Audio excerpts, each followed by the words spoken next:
So this next one is.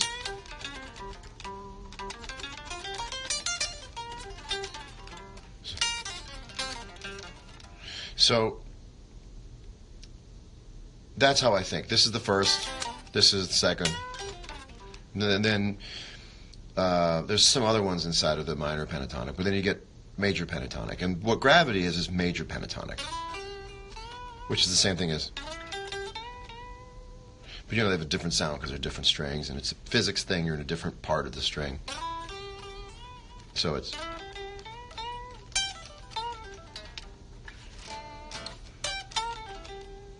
So that's the major version of that. Now, the major version of that, you got this. And what's interesting is that B.B. King played a lot in the major pentatonic. And when you think of blues playing, you mostly think of the minor pentatonic. So what's very interesting is you would get these sort of dominant seventh chords, you know, and B.B. King would go, which remember is still major.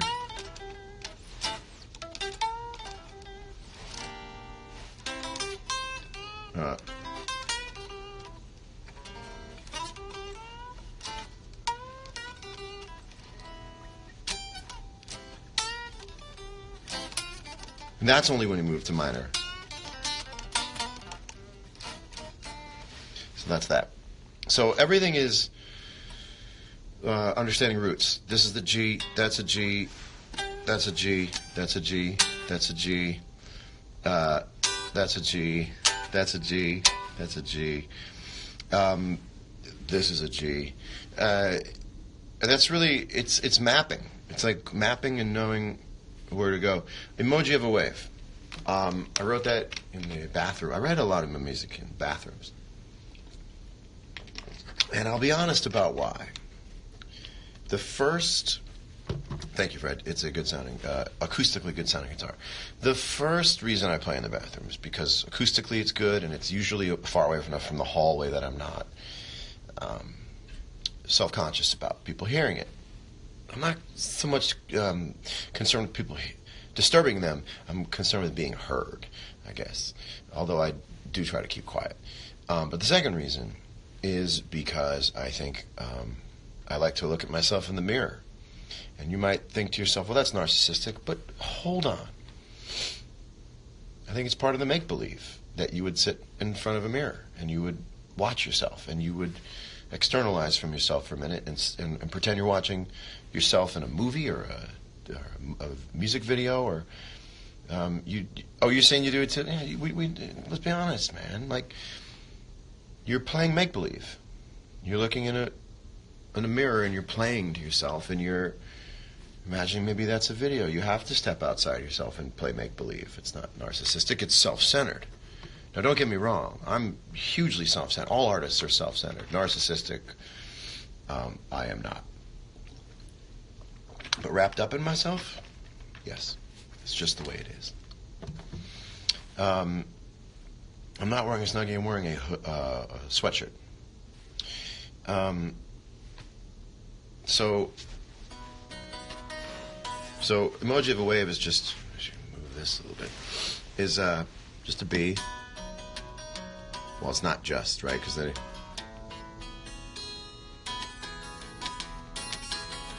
E, the E sus, F sharp. And it's really about this, it's a picking thing.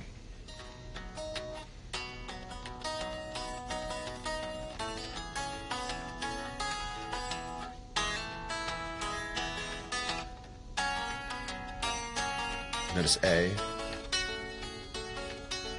But I do these things, so if this is your A, it just always made sense to me as a kid, like, if this is your A and you got extra fingers. I also figured out, this is interesting, this is totally true, what I'm about to tell you. I found a chord on the guitar that rattles all guitars. Whatever's happening on it frequency-wise, it makes the whole guitar just go, and it's this chord.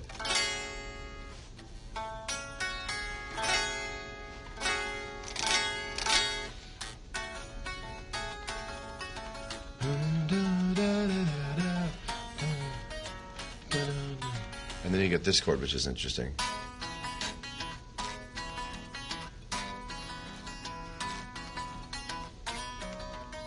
And it's pure F sharp minor, add 9. E minor, and then I kind of 2-5-1 it. Well, it's 2 minor 5, right?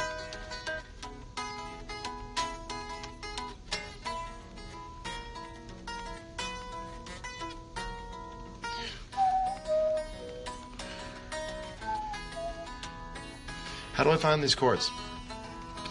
Well, for me, it's always Ouija playing. I call it Ouija guitar playing.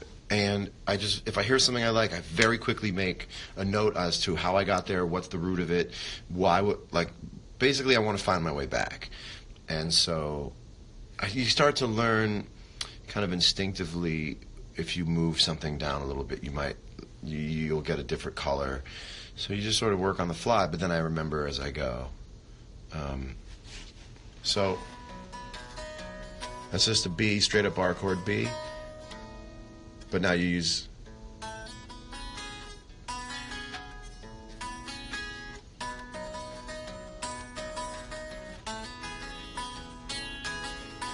E, or really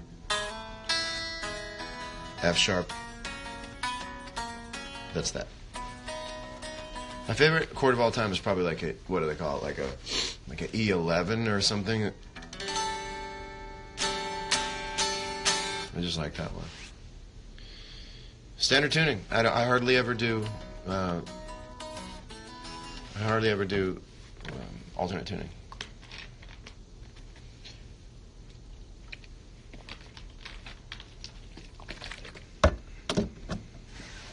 Hummingbird. I really don't remember it. Oh yeah.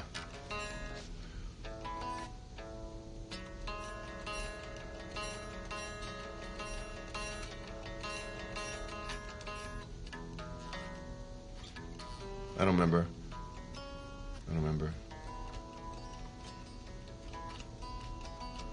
I don't really know my scales.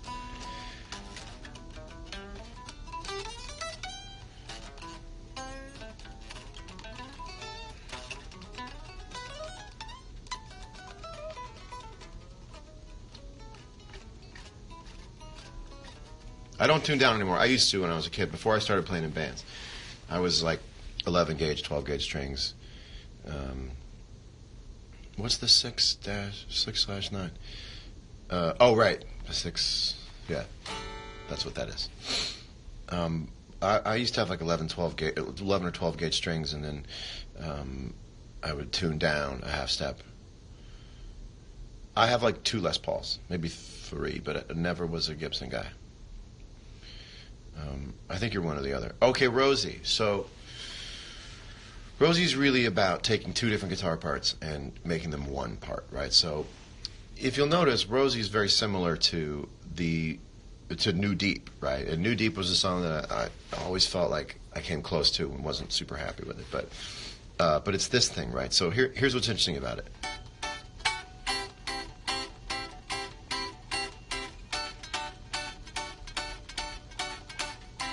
So what you got to understand, I was just talking to Tomo Fujita about this, my Berkeley instructor. Here's what's interesting about it. So these fingers are just as important as these fingers when you're playing, because they stop the note. This is me without picking.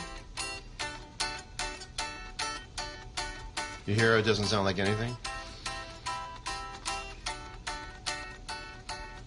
So you have to break the song, almost like putting the brakes on a car.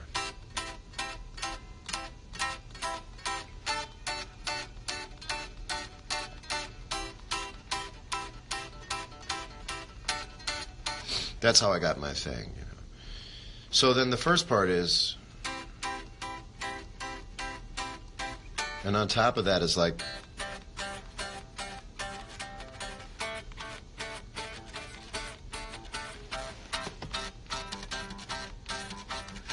right?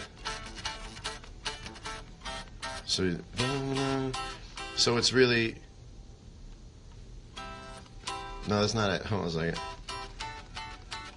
Yeah, it is, sort of. I thought that was... Oh, wait. You're right. I'm right. I'm wrong.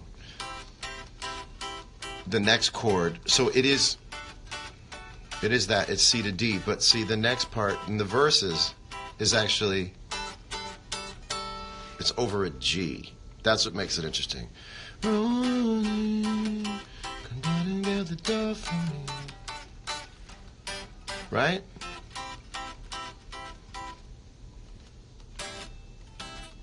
Right? Oh, no. Right? I forgot how I played it.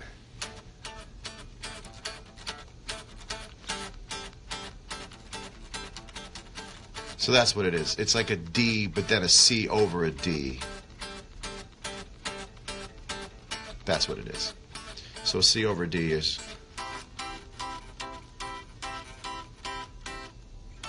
Yeah. So then that's that. Not that different than Gravity.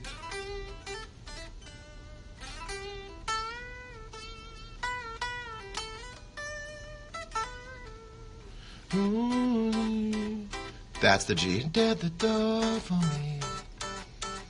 I'm drunk again. Remember when we used to be. Oh, Rosie, I can get better.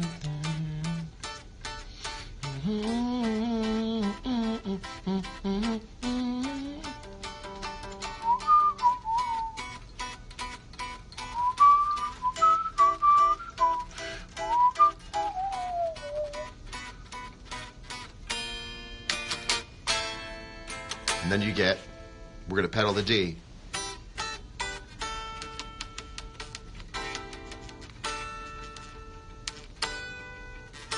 Right? So it's like going, which is really C, D, G. So it's really up. But it's more efficient even. But pedal D.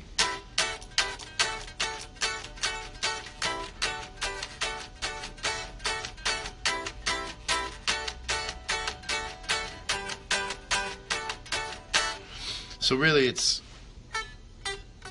as much when you press with the left hand or let go with the left hand. So you got all these variables, right? You've got how hard you hit. You've got how hard you hold the string. You've got how big your fingers are, and you've got your vibrato. But you've also got the timing of when you do this and when you hit down. You've got the timing of when you do this, hit down, and when you let go. You've got hundreds of other variables that are inside a guitar playing. Could I play with a 6 to 9 double major G stop triple minor flat? Yes, I believe it's this.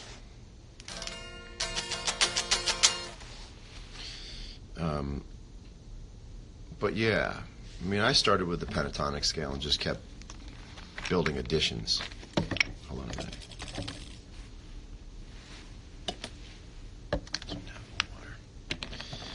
I've been waiting to do that joke since I started at Fiji Water. Here's my pick. It's a blue chip. I cannot endorse it because it's too expensive. I can't have people thinking that they need to have a pick like this because it costs a lot of money. But I happen to get something out of it. So, yeah. I'm going to Find Another You is a very classic.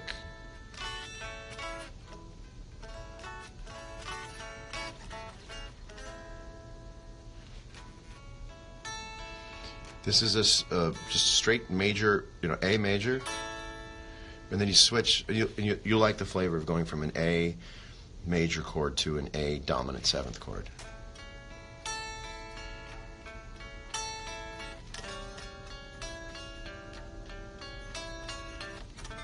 Now, there's a way that I play a 4 chord. It's usually when I play a 4 chord that starts on the A string. I invert it. I move the bass up to a third. So imagine this chord, but sort of in the upside down world. So you get, that's always felt kind of plain, but if you invert it so you're playing the third, That's the first. Now, same note, right? So instead of you got da da da, and that's a lot of the Hendrix.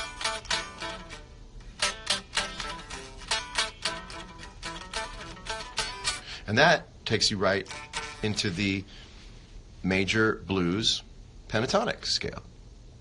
So look how close these things are together. This is D, and this is already D pentatonic. So D. So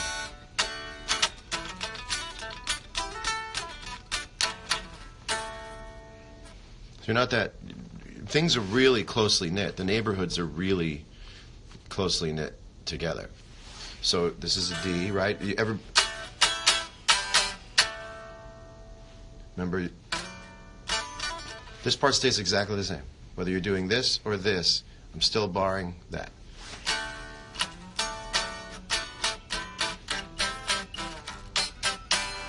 You can get so much more articulation as opposed to... You can't really move. If you think about it, all your fingers are sort of beyond this bar. If you move it like this,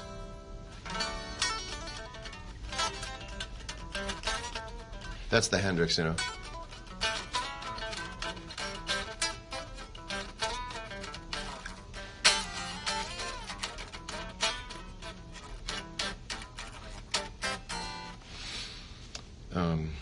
So it all, you know, Charles Manson did die.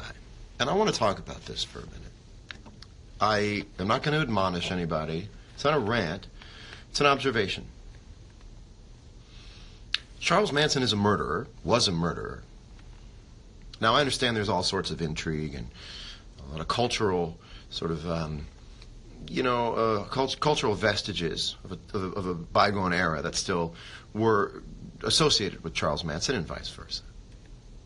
But it proves my point when I see people sort of quasi-ironically, sort of holding him up in kind of sort of a cool, playful way.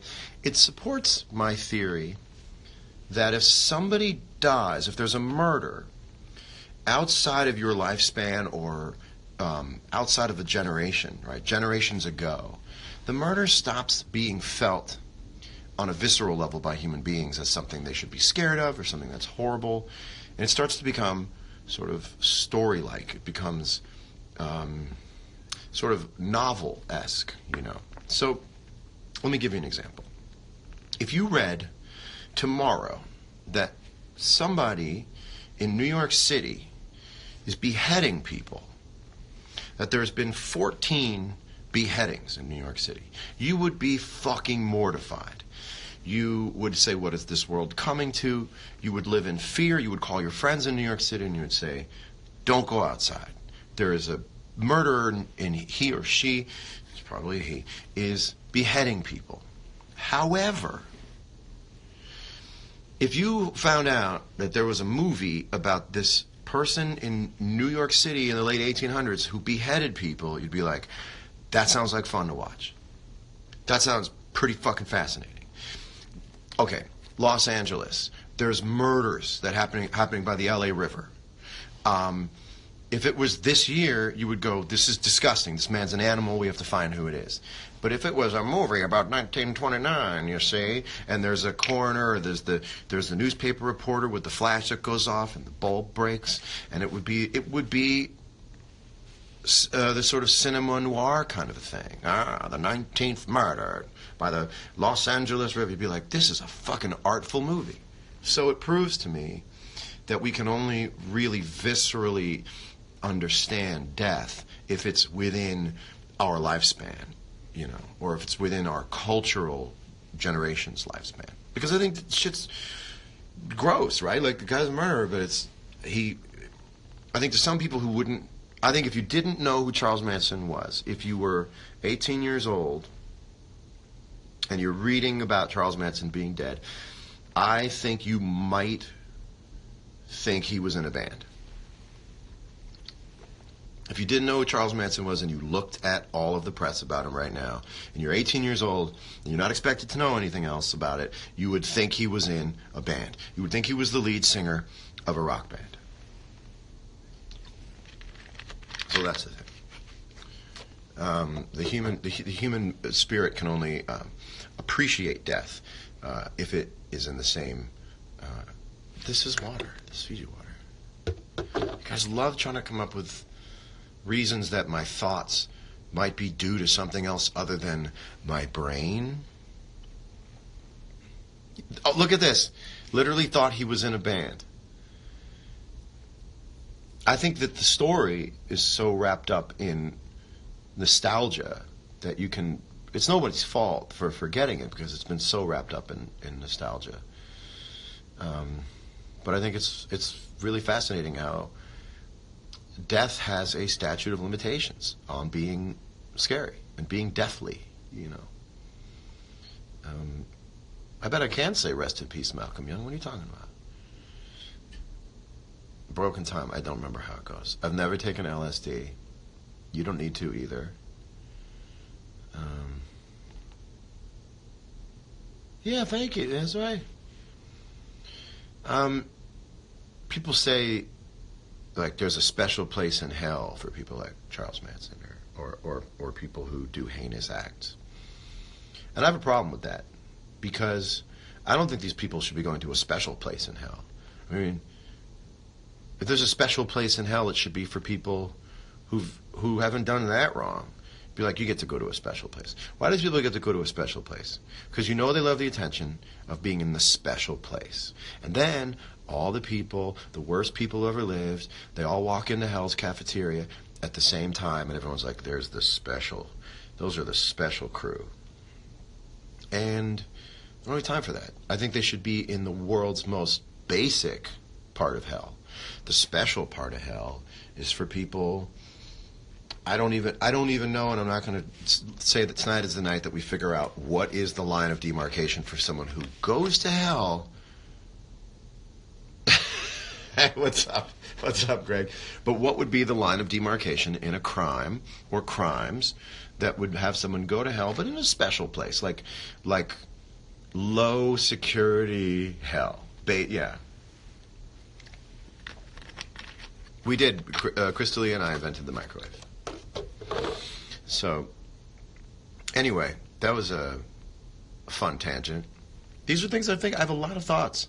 And if you think about it, there's no way for me to share my thoughts anymore unless it's with you guys on social media because the whole system of doing interviews has collapsed because nobody wants to entrust their words to somebody who is going to be compelled to try to put them in as shocking or salacious a form as possible. So we don't do it, and we don't have to do it, except the collateral damage there is that we don't get to express these thoughts. And so I'm trying to be more expressive in my life because I feel like I do have thoughts that are worth sharing.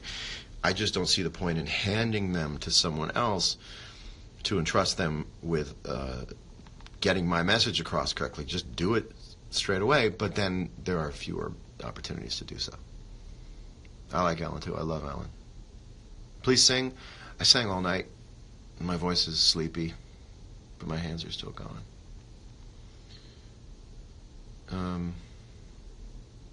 Thank you, Keone. Oh, I've seen you before. I've seen you on my Instagram before. The thing about a podcast, though, is that it's just a lot of rope to get hung with, you know. I think if anybody talks for long periods of time and they pride themselves on being interesting, I don't have it in me to hit the bumpers. I just don't.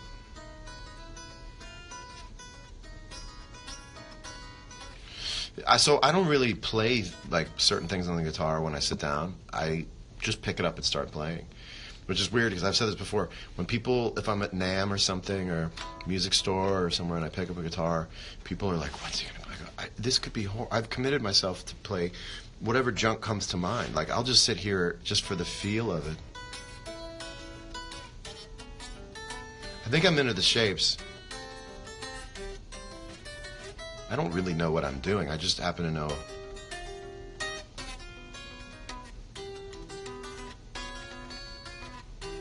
That's nothing. Favorite Netflix show? I don't have one at the moment.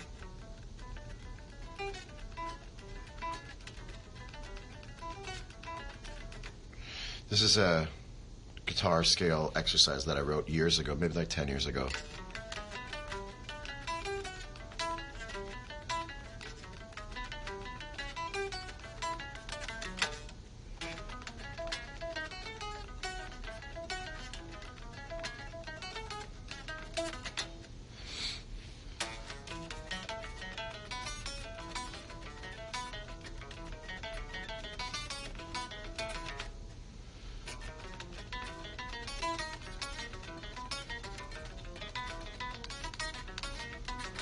Ah, mess up.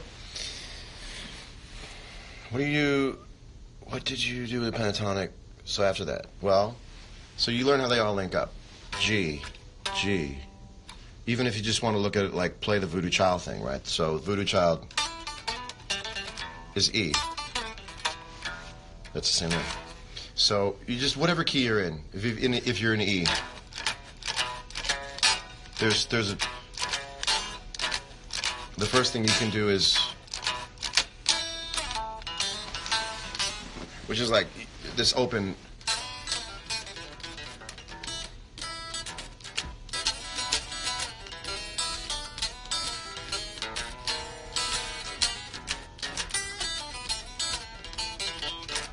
Now I don't always love that sound.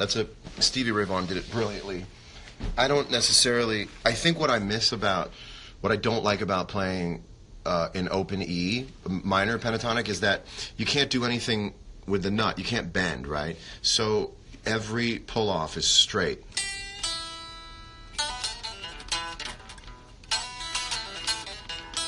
It just sort of started to disinterest me. My ear just got tired of it. It's not that it's a bad thing, it's my ear got tired of it. Because I like to bend where this nut is, and I can't do that, right? So what you want to do is stop looking at, the boxiness of the pentatonic. Don't look at it like this is the floor. Most people they'll bend here, but they won't bend here. So you get this really sort of flat sounding thing on.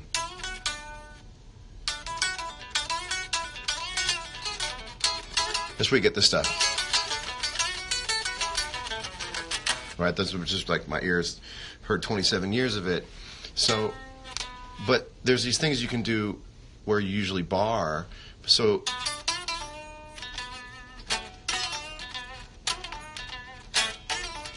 hear that? It's a much more vocal thing instead of you go.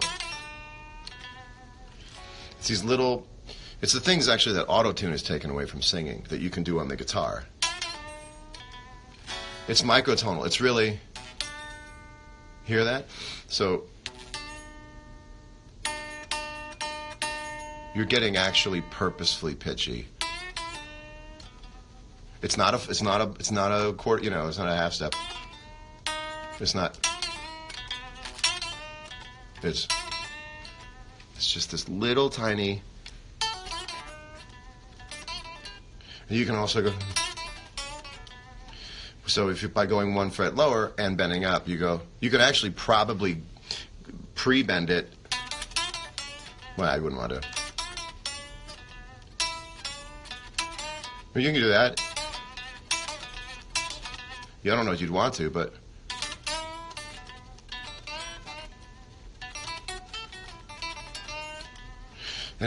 like one of the best singer-guitar player combinations is Jimmy Vaughan. Jimmy's such a sophisticated genius. You really have to devote yourself to what he's doing to realize that he's a total genius. And he sings purposefully the slightest amount sharp, and it will just grab you. And he does the same thing with the guitar. So he'll go like,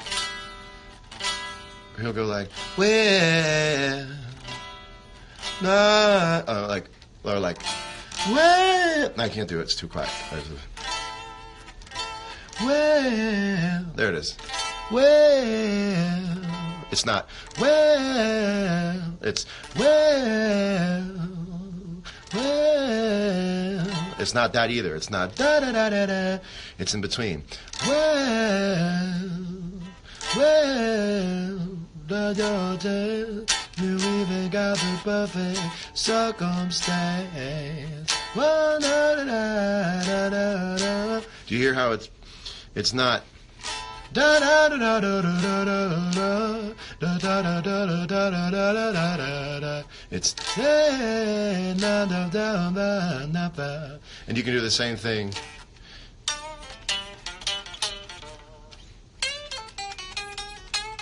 There it is.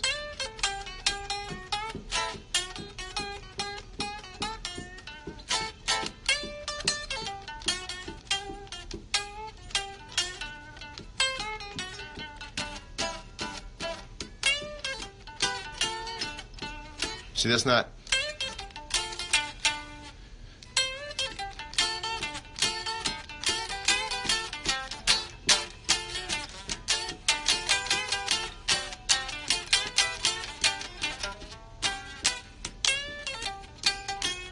Right?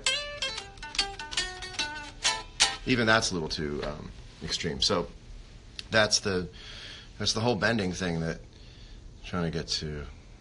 Where you get super vocal, you know. It's like I respect and love slide guitar players. It's just so far away from my wheelhouse, but I'm trying to get that same micro intonation, you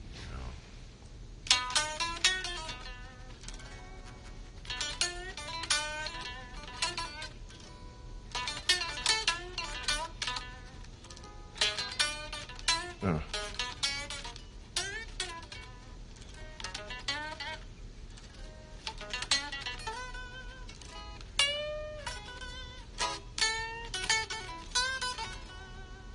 That's a great BB lick, man.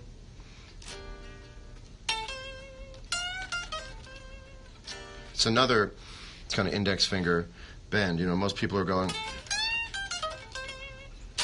but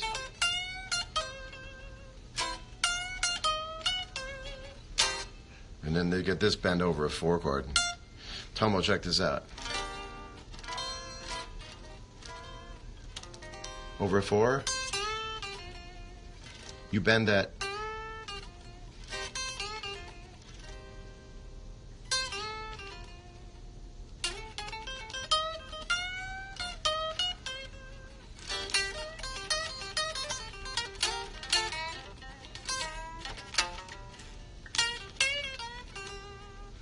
That's it. That's why I sit and practice over and over again until it's super hot, melted ability to just take the strings and just, it's almost like taking a spoon at the diner and making it bend, you know. You're there's only a straight line. A guitar string is a straight line, and when you bend it, you're still got 2 straight lines. Like, you're not bending the string itself. You're moving the string. So instead of, you're not really creating a curve, you're creating a triangle, right? So you have to really practice making these straight lines feel like curved lines, because it's not a slide guitar. Slide guitar is theoretically just like millions of different intonations up and down. And so what you're trying to do is bend, and it's a little like surfing, you know. You go up, or it's like skating a half pipe, you know. It's very elegant. There's a elegant thing to it. Yeah, the BB thing I spent a lot of time on, and if you watch him, he's not anchored by his thumb, and he's got that speed.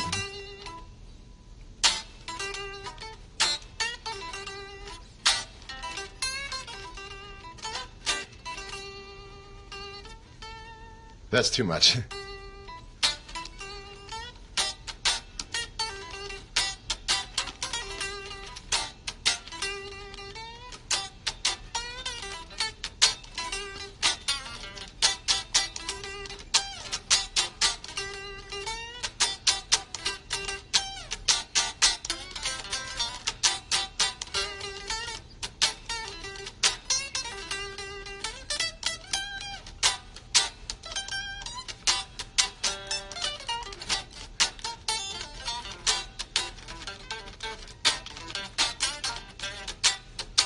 And then I just leave the timing because I get so excited. But you should do it in time if you're playing. Anyway, I'll show you one more thing if you're interested. I got into playing jazz. Not super. Yo, World Star, what's up? World Star, I want to talk to you. World Star, you're at a very interesting impasse in your brand career. Here's the only problem that I have with you, with your product, is that I'm starting to realize that when I'm on social media, we're no longer constrained to like hanging out with people who are like us, and that's good. It's good to be around other points of view.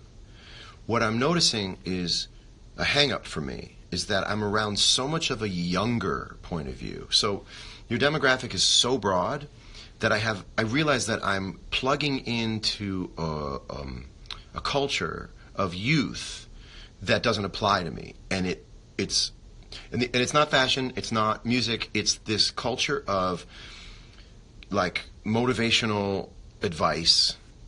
It makes me feel like I shouldn't be looking at it, like I'm too old. Like personally, I don't need to. I'm not worried about who my real friends are, and I find that when I'm well, don't say fuck World Star. Let's be a little more nuanced about this, because I'm not telling him or her why I don't want to follow World Star anymore. I do want to follow World Star, but it's a very interesting thing where, like, there are certain things over social media that I feel like we're all exposed to that normally without social media we wouldn't be exposed to it, right? Again, also a good thing, but I don't need to worry about who my real friends are, or about how I got to grind at my job, or like how I have to follow my heart.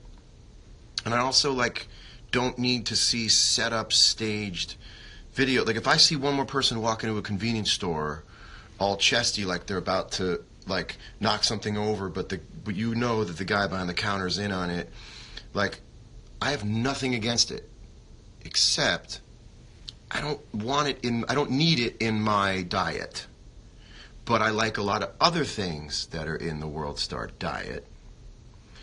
But I'm starting to realize that as a 40-year-old, I don't need to get into the psychology of psychology. Absolutely, respect back. And I'm not even saying that there's anything wrong with it. I'm saying this is the challenge that as anybody develops their brand, looks at and goes, well, how do we get around that? How do we figure that out? And like, okay, I don't have to worry about exams ever again in my life. I'm a 40-year-old man, and I look at memes and photos and videos about people taking exams. I don't have to take exams anymore, and I don't think I should be looking at it. In a way, I feel like I'm voyeuristically looking at something I have no business in. And that's the challenge. It's not something wrong with World Star, but that's the challenge. You know what I'm saying? How do we get over like internet infantilism? That's my question. You know, because it is funny. Like I think it's funny when a dog has a funny look on it, and it says like when your mom finds out that your friend da da da, and I go, I feel like I'm hanging out and like peeking into a stranger's bedroom. You know, like as they talk about homeroom, it just feels weird for me. However, keep those street fights coming. Keep those street fights coming.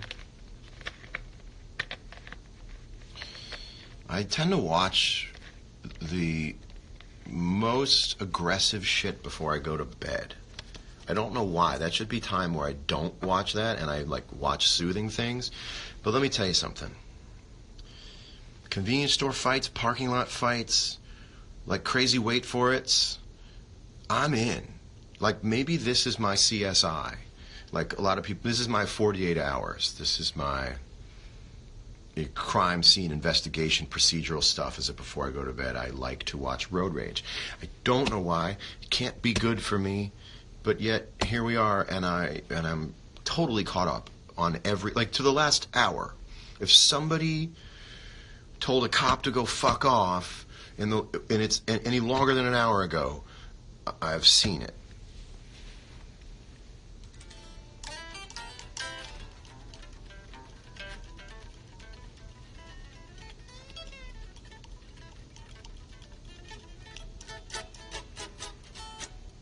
See, I didn't know what that was.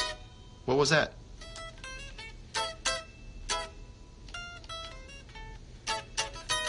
I don't know, it's gone.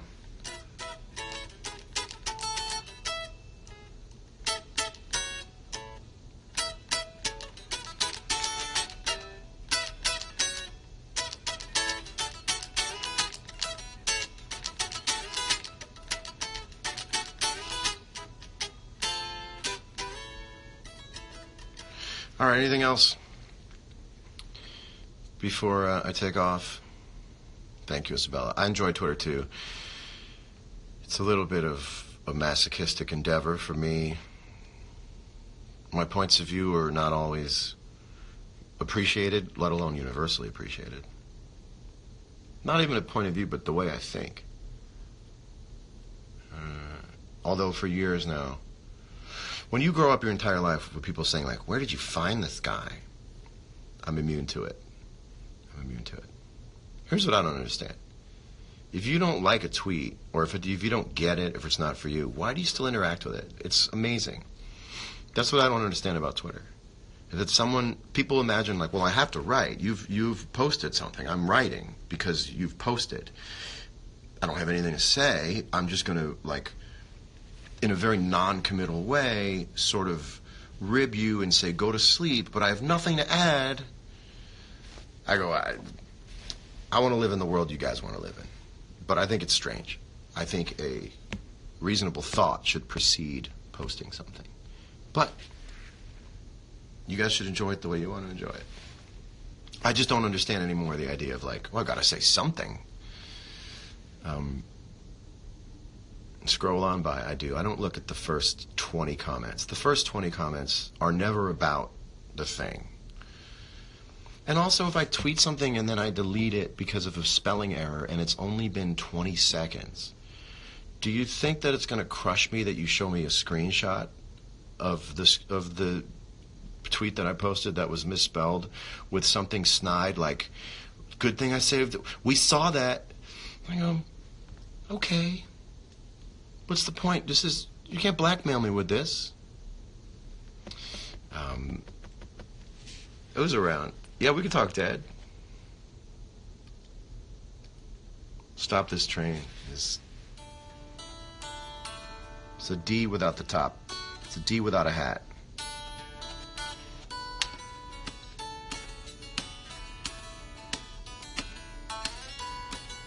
And it's just...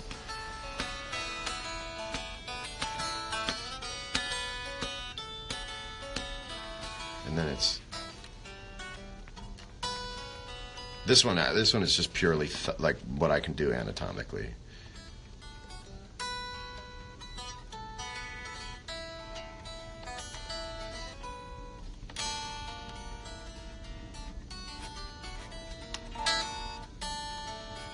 There's also this thing which I do, which is like raking.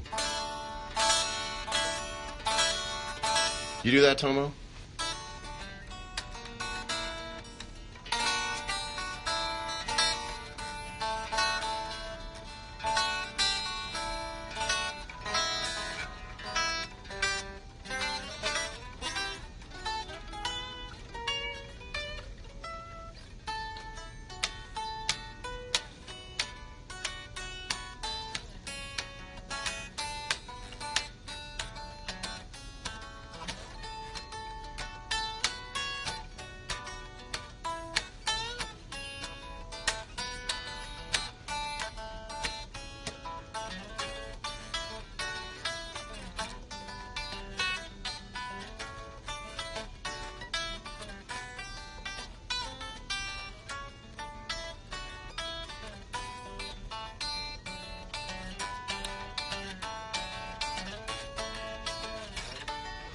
Yeah. I'm trying not to do that again on the guitar ever. I did it like the... Thank you, Tomo. I did it on so many records and played so many nights where I was keeping time like that, and I just don't like putting on records anymore. Like,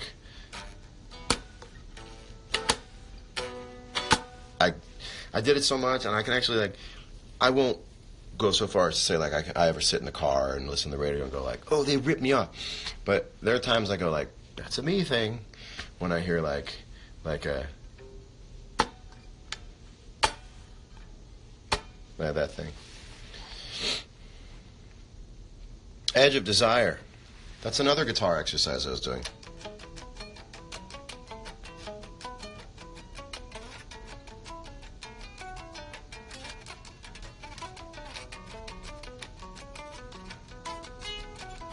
So this is young and full of a running. Tell me where's that taking me? Just a great figure eight, a tiny infinity. It's weird. Just a great figure eight, a tiny infinity.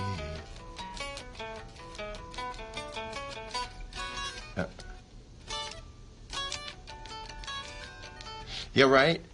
Tom will make the kids stop with the finger noise.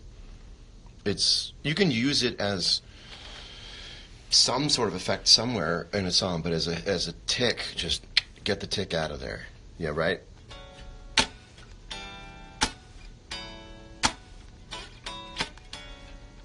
Also that chord, which is like a major 7 or 6.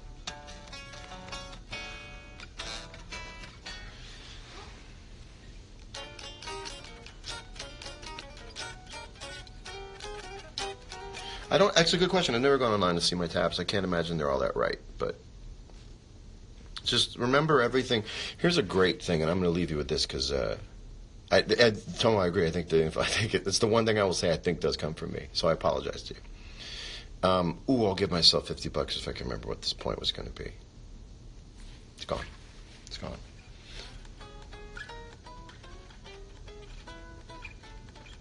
Was I talking about that? Oh, I was about to go somewhere else. Anyway, I'm sleepy. Oh, about the tabs. Right. So, keep this in mind when you're looking at tabs. A lot of tabs are wrong. No guitar player would do things that are ergonomically more difficult than an easier, closer knit. You need to remember is if something feels bad on the guitar, it's probably wrong. That it's been tabbed out the wrong way. Guitar players do things that are very closely knit. So a lot of times they'll have you really moving around a lot, and if that starts happening, you go, I think this tab is wrong, because guitar players are rather localized, you know. It's not like, you know, I did it wrong, but it's hard to make an example of a bad thing that doesn't exist. Yet here we are.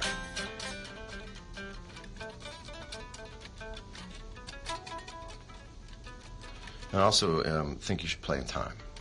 Play with a metronome. I promise you. Play with a metronome.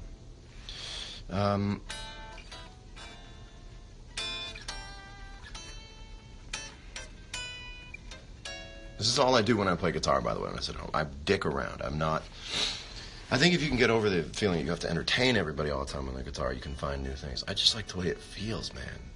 27 years, and I still just like the way it feels. Hardest solo I've ever tried learning?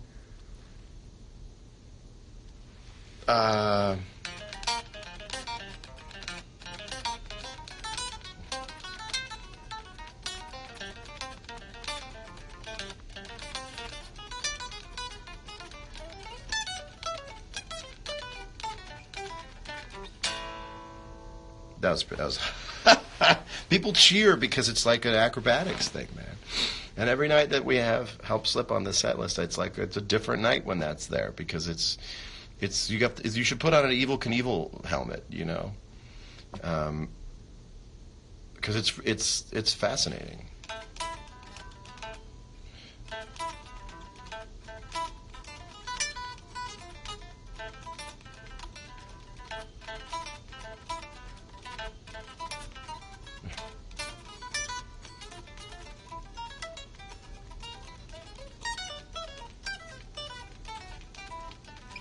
Whenever I get there, I'm like, yeah. But I think that was always the way that it was. Favorite kind of bean? Baked. And it's not a in joke. Thank you, Purple Ixons.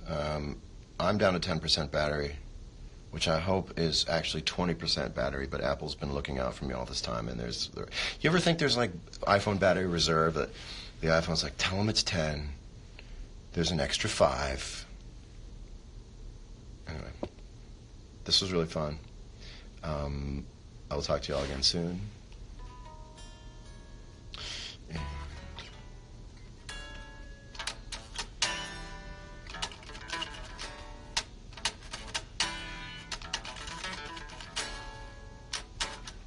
Terrapin Station is really, it's right here.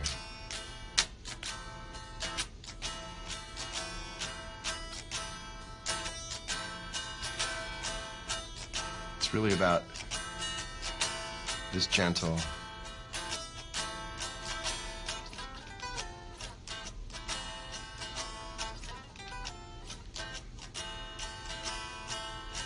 it's really beautiful.